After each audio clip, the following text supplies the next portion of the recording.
ហើយខ្ញុំបាទឈ្មោះយ៉ាងតលបាននៅភូមិមួងហើយឃុំមុងរាវបាទខ្ញុំបាទហើយខ្ញុំពីដើមមិនទាន់ជឿព្រះយេស៊ូវទេហើយខ្ញុំតែងតែឆ្ងល់ថាមនុស្សយើងកើតមកពីណាខ្ញុំបានសួរលោកសង្ឃជាច្រើនដែលខ្ញុំមុននឹងទៅបួសហ្នឹង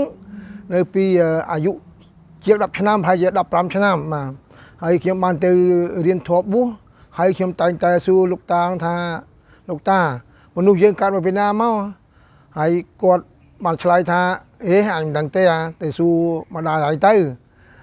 ដល់ខ្ញុំមិនអស់ចិត្តខ្ញុំទៅសួរម្ដាយខ្ញុំទៀតហើយទៅសួរម្ដាយខ្ញុំគាត់ឆ្លើយថាហើយអញអត់ដឹងដែរទេឬសូចាស់ថាកើតពីរួនស្រឡៅបៅទឹកម្សើមបាទហើយខ្ញុំក៏មិនអស់ចិត្តមិនអស់ចងល់បាទខ្ញុំនៅតែសង្ស័យថាមនុស្សយើងកើតពីរួនស្រឡៅបៅទឹកម្សើមមិនកើតបាទហើយឬសូអ្នកខ្លះទៀតថាមនុស្សយើងកើតមកពីសត្វស្វាអ្នកខ្លះទៀតថាកើតមកពីពពុះទឹកហើយខ្ញុំនៅតែមិនអស់ចិត្តបាទដល់ក្រោយមកបាទខ្ញុំមានអ្នកដែលជឿព្រះអង្គគេដែលផ្សព្វផ្សាយដំណឹងល្អអំពីព្រះយេស៊ូវថាព្រះយេស៊ូវជាព្រះពិតព្រះយេស៊ូវជាព្រះដែលបង្កើតថែមដីទីមេឃហើយព្រះអង្គបានយាងមកសង្គ្រោះមនុស្សឲ្យរួចពីអំពើបាបបាទហើយខ្ញុំក៏រៀងជឿបានតិចតួចបាទសង្ស័យដែរប៉ុន្តែដល់ក្រោយមកខ្ញុំក៏បានចូលរួមបាទស្ដាប់នៅការផ្សព្វផ្សាយក្នុងល្អអំពីព្រះហ្នឹងបាទហើយខ្ញុំក៏បានទទួលជឿព្រះអង្គនៅភូមិមុងហ្នឹងបាទហើយដល់ខ្ញុំបានអានព្រះបន្ទូលព្រះបាទនិយាយអំពីការបង្កើតផែនដីផ្ទៃមេឃបង្កើតមនុស្សបានធ្លាក់អំពើបាបហើយព្រះបានចាត់ព្រះយេស៊ូវមកដើម្បីមកចាប់កំណើតយេស៊ូវជាមនុស្សនឹងស្រីកមុំពុំបចារីហើយសគត់នៅលើជើងឆ្កាងលុបបាបមនុស្សបាទធ្វើឲ្យខ្ញុំបាទអាននៅព្រះបន្ទូលព្រះអង្គនឹងទៅបាទធ្វើឲ្យខ្ញុំច្បាស់នៅក្នុងចិត្តបាទខ្ញុំអាននៅព្រះគម្ពីរសញ្ញាថ្មីគឺព្រះគម្ពីរម៉ាថាយគម្ពីរម៉ាកុសលូកាយូហានបាទខ្ញុំអាន4ចប់កាន់ហ្នឹងគឺខ្ញុំយល់ច្បាស់ពីព្រះដែលស្រឡាញ់មនុស្សព្រះដែលមកសង្គ្រោះមនុស្សបាទធ្វើឲ្យខ្ញុំជឿជាក់បាទច្បាស់លាស់ជាមួយនឹងព្រះបាទហើយពីដើមជីវិតខ្ញុំអត់បានជឿព្រះទេបាទហើយខ្ញុំបានទៅបួសបានរយៈបាន3ព្រះវស្សាបាទ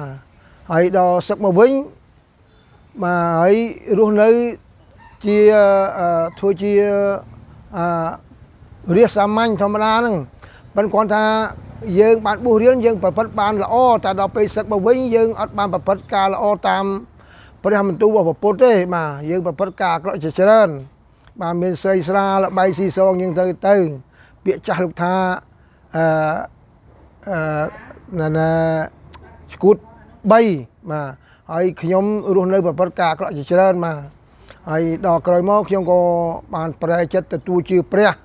បាទដល់ទទួលជឿព្រះទៅឃើញថាមានព្រះគង់ជាមួយនឹងយើងខ្ញុំហើយខ្ញុំក៏ព្រះបានដឹកនាំជីវិតយើងខ្ញុំបានល្អប្រសើរព្រះអង្គបានសម្អាតរាល់អំពើបាបរបស់ខ្ញុំឈប់ប្រព្រឹត្តការអាក្រក់ដូចជាស្រីស្រាល្បីស៊ីសងអញ្ចឹងទៅបាទហើយ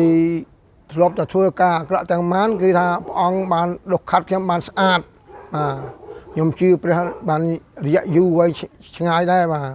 ហើយខ្ញុំក៏បានស្គាល់ព្រះពុទ្ធហើយខ្ញុំក៏បានអញ្ចឹងទៅខ្ញុំជឿតែប្រាប់ដល់អ្នកដែលដទៃទៀតដែលគេអត់ទាន់បានជឿព្រះអង្គអញ្ចឹងខ្ញុំជឿតែផ្សព្វផ្សាយប្រាប់គេថាជឿព្រះយេស៊ូវទៅរួចពីបាបព្រះយេស៊ូវទៅព្រះអង្គបានសង្គ្រោះយើងឲ្យរួចពីអំពើបាបយើងស្លាប់ទៅបានទៅនៅនគរឋានសួគ៌បាទហើយខ្ញុំតែងតែប្រាប់គេមានអ្នកខ្លះក៏គេជឿទៅអ្នកខ្លះក៏គេបដិសេធគេអត់ទាន់យល់បាទហើយខ្ញុំមានតែប៉ុណ្្នឹងទេហើយក្រោយមកខ្ញុំបានចូលជាមួយលោកគ្រូวันនេះគាត់អញ្ជើញខ្ញុំមកចូលរួមថ្វាយបង្គំជាមួយគាត់បាទរៀងរាល់ថ្ងៃសម្បត្តិហ្នឹងបាទអរគុណច្រើនហើយសូមព្រះប្រទានពរបាទ